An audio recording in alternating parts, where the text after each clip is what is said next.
Have you ever taken a map for granted? You've probably never realised that Australia was not geographically consolidated until 1966. Before then, there was no accurate mapping framework of the Australian continent. 1606. The Dutch first begin mapping the Australian coastline. This was the first recorded cartographic evidence of a southern continent. 1788 to the late 1800s. Australia is colonised by the British and inland surveys begins, searching for rivers, inland seas and agricultural lands. This leads to each state undertaking a trigonometrical survey. 1912. There were over 20 different datums in Australia, consisting of 4 different earth figures and an absolute difference of up to 300 metres between datums. A 5-day conference was held among the state's surveyor generals in an attempt to consolidate and determine progress of each state's trigonometric survey. Their conclusion: a uniform geodetic survey of Australia needs to be undertaken.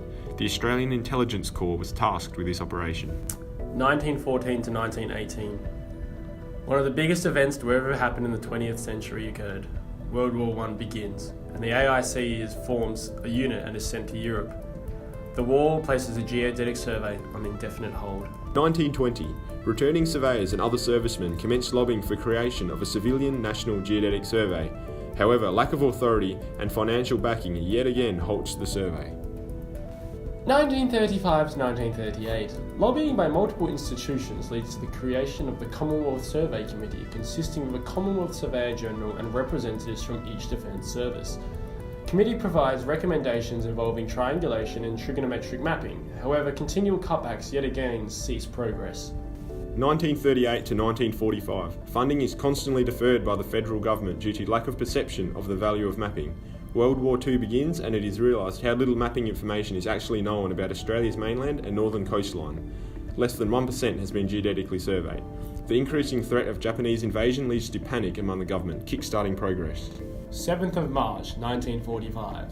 The federal government now understands the importance of a nationwide geodetic survey. With the approval and finally funding being given, the National Mapping Council is created. 17th of September 1945. The National Mapping Council's first meeting is held, concluding that the completion of the geodetic triangulation is of the utmost importance and should have A1 priority. 1951 to 1965. Triangulation of the continent begins on the Eyre Peninsula and Bass Strait using the veiled Herbrug T2 theodolite. 1965 to 1966. Fieldwork for the primary Australian Geodetic Network was completed in 1965, comprising of 2,506 control points throughout Australia. It was computed in 1966 using a least squares adjustments to form the Australian Geodetic Datum 1966 coordinate set. The Directorate of Overseas Surveys Great Britain states, "The Australian Geodetic Network, a great part of it completed in 10 years, must always be historically considered one of the survey wonders of the world." 1966. On the 21st of April, the National Mapping Council adopted the Australian Geodetic Datum 1966. AGD 66 defined the Australian national spheroid based on a local ellipsoid that best fit Earth's shape in the Australian region, with origin centred on the Johnston Geodetic Station in Central Australia. The Australian Map Grid AMG was also subsequently established based on a universal transverse Mercator projection. 1982 to 1984. In 1984, the readjusted AGD 84 datum was introduced based on additional observations but not adopted by all states. However, it was already being recognised a geocentric datum, one centred on Earth's mass, would be required due to advances in satellite technology. 1994 to 2001. The Australian government, realising the vast socio-economic benefits of GPS, initiated development of a geocentric datum.